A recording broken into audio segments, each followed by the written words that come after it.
வாய்ப்பு கொடுக்கலாம்னு நினைக்கிறேன். எல்லாருமே ஒரு 2ல இருந்து 3 நிமிடங்கள் நீங்க பேசுங்க. அதாவது அதுல கரைஞ்சிட்டாங்கன்னு சொன்ன பாருங்க. எனக்கு டக்குன்னு அந்த ஞாபகம் வந்தது. அதனால அந்த கதையை நான் இங்க பதிவு செஞ்சேன். நான் கொஞ்ச நாள் முன்னாடி பேசணும் இல்லையா சாக்ரட்டிஸ் பத்தி. அந்த சாக்ரட்டிஸ் வாழ்க்கையில் நடந்த கதை தான்.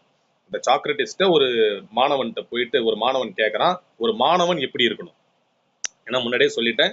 அந்த சாக்ரட்டிஸோட மாணவனா இருந்தவர் தான் பிளாட்டோ, அவருடைய மாணவர் தான் அரிஸ்டாட்டில், அவருடைய மாணவரா இருந்தவர் தான் மிகப்பெரிய மன்னர் அலெக்சாண்டர்னு. அப்ப சாக்ரட்டிஸ் எப்படிப்பட்ட ஒரு ஞானியா இருந்திருக்க முடியும்? எப்படிப்பட்ட ஞானிகளை உருவாக்கி இருக்காரு? அந்த ஞானிகள் மூலம் மன்னனை உருவாக்கி இருக்காரு. அப்ப அந்த சாக்ரட்டிஸ்ட போய் ஒருத்தன் கேட்கறான், ஒரு மாணவன் எப்படி இருக்கணும்?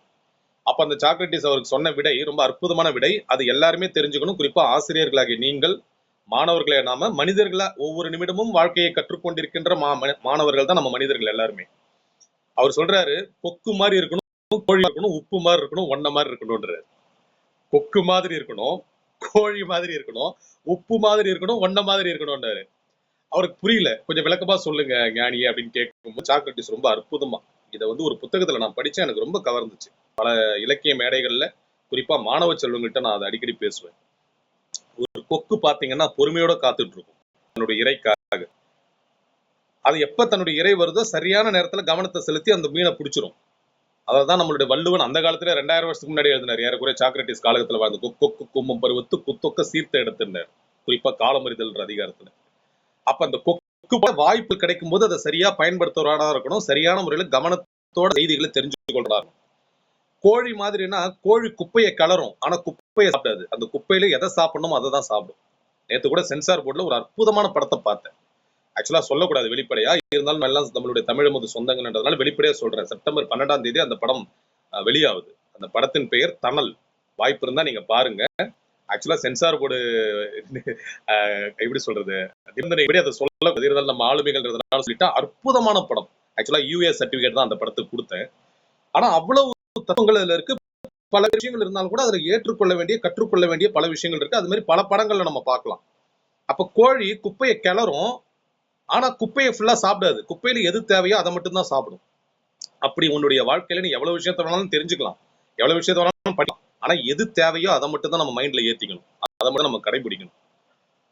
இப்ப முக்கியமா இப்ப நான் சொல்ல வந்ததோட நோக்கம் அதுதான். இந்த 3வது உப்பு போல இரு, ஒன்ன போல இரு அப்படின்னு சொன்னதுதான். உப்பு போலன்னா இந்த உப்பு தனியா பார்க்கும்போது தனியா தெரியும். ஆனா ஒரு சாம்பார்ல சேர்ந்தா உப்பு தனியா பிரிக்க முடியாது. ஒரு மோர்ல நம்ம அதை போட்டு சாப்பிட்டாம உப்பு தனியா பிரிக்க முடியாது. சுவையை தான் உணர முடியும். அப்படி நம்மளுடைய வாழ்க்கையில சில நேரங்கள்ல நம்மளுடைய முயற்சிகள்ல மொத்தமா கலந்துடணும். வேதாத்திரி ரொம்ப அற்புதமா அந்த படிநிலைகளை சொல்லுவார். முதல்ல உணர்ச்சி, அப்புறம் தேவை, அப்புறம் முயற்சி, அப்புறம் செயல், அப்புறம் விளைவு, அப்புறம் அனுபோகம், அப்புறம் அனுபவம், அப்புறம் ஆராய்ச்சி, அப்புறம் தெளிவு, அப்புறம் முடிவு. இதுதான் அந்த 10 படிநிலைகள். மனதின் படிநிலைகள், அறிவின் படிநிலைகள், வாழ்விற்கான படிநிலைகள். போன நேரம்லாம் நம்ம ஒரு அனுபோகத்துல இருந்தோம்.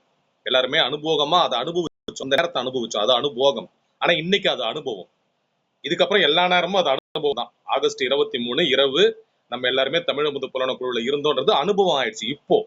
ஆனா சென்ற வாரம் இந்நேரம் நம்ம எல்லாம் அது அனுபோகத்துல இருந்தோம். அந்த அப்படி அந்த அனுபவமும் அனுபவமும் கலந்து அந்த உப்பு மாதிரி கலந்துடணும் நம்மளுடைய செய்யற பணிகள்ல. அதுதான் அழகா அவங்க சொன்னாங்க. அடுத்தது ஒன்ன போல இரு அப்படின்றதுக்கு அவங்க கேட்கும்போது ஒரு மாணவன் தன்னுடைய வாழ்க்கையில கடைசி வரை தன்னுடைய சந்தேகங்களை தெளிவுபடுத்திக்கணும். இப்ப நீ என்கிட்ட வந்து கேட்டல்ல ஒரு மாணவன் எப்படி இருக்கணும்னு, சோ இது மாதிரி இருக்கணும் அப்படின்னு சொன்னாராம். சோ அதனால கொக்கு மாதிரி இருக்கணும், கோழி மாதிரி இருக்கணும், உப்பு போல இருக்கணும், ஒன்ன மாதிரி இருக்கணும்.